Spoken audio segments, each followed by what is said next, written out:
ഇന്ന് നമ്മൾ ചെയ്യാൻ പോണത് ഒരു രസവും ബീഫ് കട്ട്ലറ്റാണ്. അതിന് വേണ്ടിയിട്ട് ഞാൻ ഇന്നലെ ചിക്കൻ തോരൻ അല്ല ബീഫ് തോരൻ ഉണ്ടാക്കിയിട്ടുണ്ടായിരുന്നു. ആ ബീഫ് തോരന് കുറച്ച് എടുത്തിട്ട് ഉരുളൻകിഴങ്ങ് വേവിച്ചിട്ട് അതിൽ മിക്സ് ചെയ്തിട്ട് ഇങ്ങനെ ഇങ്ങനെ ആക്കി വെച്ചിട്ടുണ്ട്. അപ്പോൾ ഇനിയിപ്പോൾ മുട്ടയിൽ തൊട്ടിട്ട് ഇതാക്കൽ ബ്രെഡിലിട്ടിട്ട് ആക്കുക വേണ്ട. അപ്പോൾ എളുപ്പത്തിൽ പരിപാടി കഴിയും. അതിന് മുമ്പ് നമ്മൾക്ക് രസം താളിക്കാം. രസം താളിക്കാനായിട്ട് ആദ്യം കടുക് എണ്ണ ചൂടാവട്ടെ. വെളിച്ചെണ്ണ ഒഴിച്ചിട്ടുണ്ട്. ഇതും അടുപ്പ് ഓൺ ചെയ്ത് വെക്കാം. ബീഫിന് വളരെ എളുപ്പമുള്ള രണ്ട് സാധനങ്ങളാണ്, വളരെ രുചിയും ഉള്ള സാധനങ്ങളാണ്. ഇതുണ്ടെങ്കിൽ ചോറിനോ വേറെ ഒന്നും വേണ്ട. രസവും ബീഫ് പനിയുള്ളവർക്കും ഒക്കെ ഇത് കഴിച്ചാൽ മാറും. ഇതിൽ രസത്തിൽ ഉപയോഗിക്കുന്ന സാധനങ്ങൾ ഞാൻ ഇതെല്ലാം ഇവിടെ അരച്ച് വെച്ചിട്ടുണ്ട്. മല്ലിയില, കറിവേപ്പില, വെളുത്തുള്ളി, കുരുമുളക്, ജീരകം, പിന്നെ മഞ്ഞൾപ്പൊടി, ഉപ്പ്, പെരുങ്കായപ്പൊടി, മഞ്ഞൾപ്പൊടി ഇതും കൂടി ഇട്ടാക്കി പൊടി, കായപ്പൊടി, ഇത്രയും സാധനങ്ങൾ മതി രസത്തിന്. ഈ രസം ഉണ്ടാക്കി കഴിഞ്ഞാൽ പനിയുള്ളവർക്കും വെറുതെ കുടിക്കാനും സൂപ്പും അരിയും കുടിക്കാം. ഭയങ്കര ടേസ്റ്റുള്ള ഒരു രസമാണ്. അപ്പോൾ ചോറിനും ഉപയോഗിക്കാം. അപ്പോൾ ഇന്നും ഞങ്ങൾ ഇത് ഉപയോഗിക്കാനായിട്ടായിരിക്കുന്നത് ചോറിന്. പിന്നെ ഇന്നലത്തെ കറികളൊക്കെ ഉണ്ട്. ഇന്നലെ ബീഫ് കറി വെച്ചതുണ്ട്, ബീഫ് തോരനുണ്ട്, അപ്പോൾ വെളുത്തുള്ളി അച്ചാറുണ്ട്, അച്ചാറുകൾ കുറേ ഉണ്ട്. അപ്പോൾ ഇന്ന് ഫ്രഷായിട്ട് ഇത് മാത്രമേ ഉള്ളൂ. അപ്പോൾ അതൊന്ന് കാണിക്കാമെന്ന് വിചാരിച്ചു. ആദ്യം എണ്ണ ചൂടായി കഴിഞ്ഞാൽ കടുകിടുക. ചൂടായിട്ടില്ല.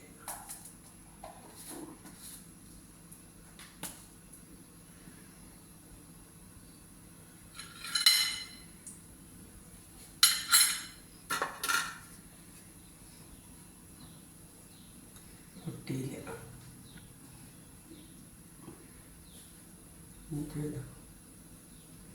അത്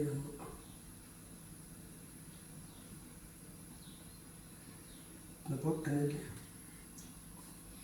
കാറ്റടിക്കുന്നുണ്ട്.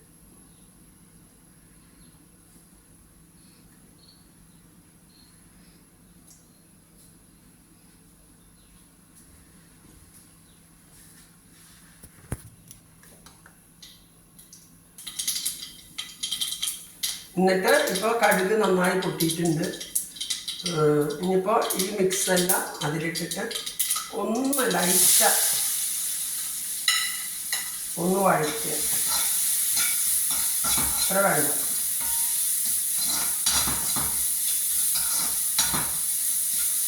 ഈ പറഞ്ഞ സാധനങ്ങളാണ് ഇതെല്ലാം. ഈ വെച്ചത് എല്ലാം അതിൽ അരച്ച് ചേർക്കുന്നുണ്ട്. തക്കാളി ഇഷ്ടമുള്ളവർക്കാണെങ്കിൽ തക്കാളി ഇടാം. ഞാൻ ഇവിടെ ജലദോഷമായി കാരണം തക്കാളി ഇടുന്നില്ല. ജലദോഷത്തിന് എനിക്ക് തക്കാളി കഴിക്കാൻ പാടില്ല. സൈനസ് പ്രോബ്ലം ഉള്ള കാരണം തക്കാളി ഉപയോഗിക്കുന്നത്.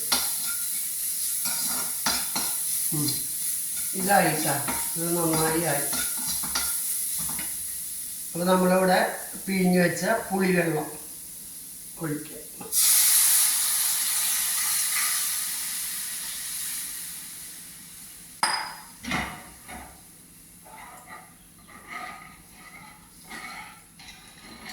ഇപ്പോൾ ഈ സമയത്ത് ഉപ്പും പുളിയൊക്കെ കറക്റ്റാണെന്ന് നോക്കുക.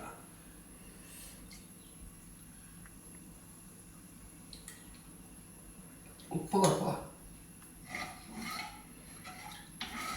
നല്ല ടേസ്റ്റാണ് അത്. കറിയേക്കാളും ടേസ്റ്റാണ്. ഇതെല്ലാം അരച്ച് ചേർക്കാൻ ആർക്കും കറിവേപ്പിലയും മല്ലിയിലൊന്നും തൂക്കി കളയാൻ പറ്റില്ല. എല്ലാ സാധനങ്ങളും അരച്ച കാരണം നല്ലൊരു കറി മാതിരി തന്നെ ഉണ്ടാവും. പനി ജലദോഷമുള്ളപ്പോൾ ഇത് കൂട്ടി ചോറുണ്ട് കഴിഞ്ഞാൽ ശരിക്കും പനി മാറും.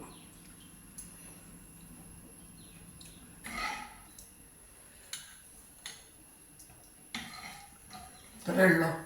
സിമ്പിളാണ് രസം. ഇതിവിടെ ഇരുന്ന് തിളയ്ക്കട്ടെ. അപ്പോഴേക്കും നമുക്ക് അടുത്ത അടുപ്പിൻ്റെ പണി നോക്കാം.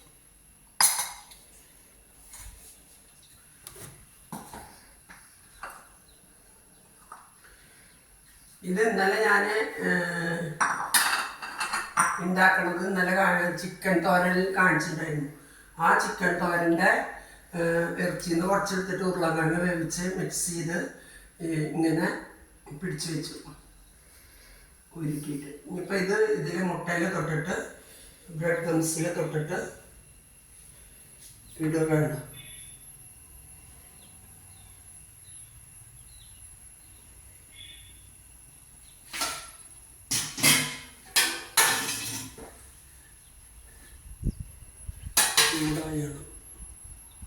ചൂടായി പെട്ടെന്ന് ചൂടാവും. കോപ്പർ ബോട്ടല്ലേ ചൂടായി.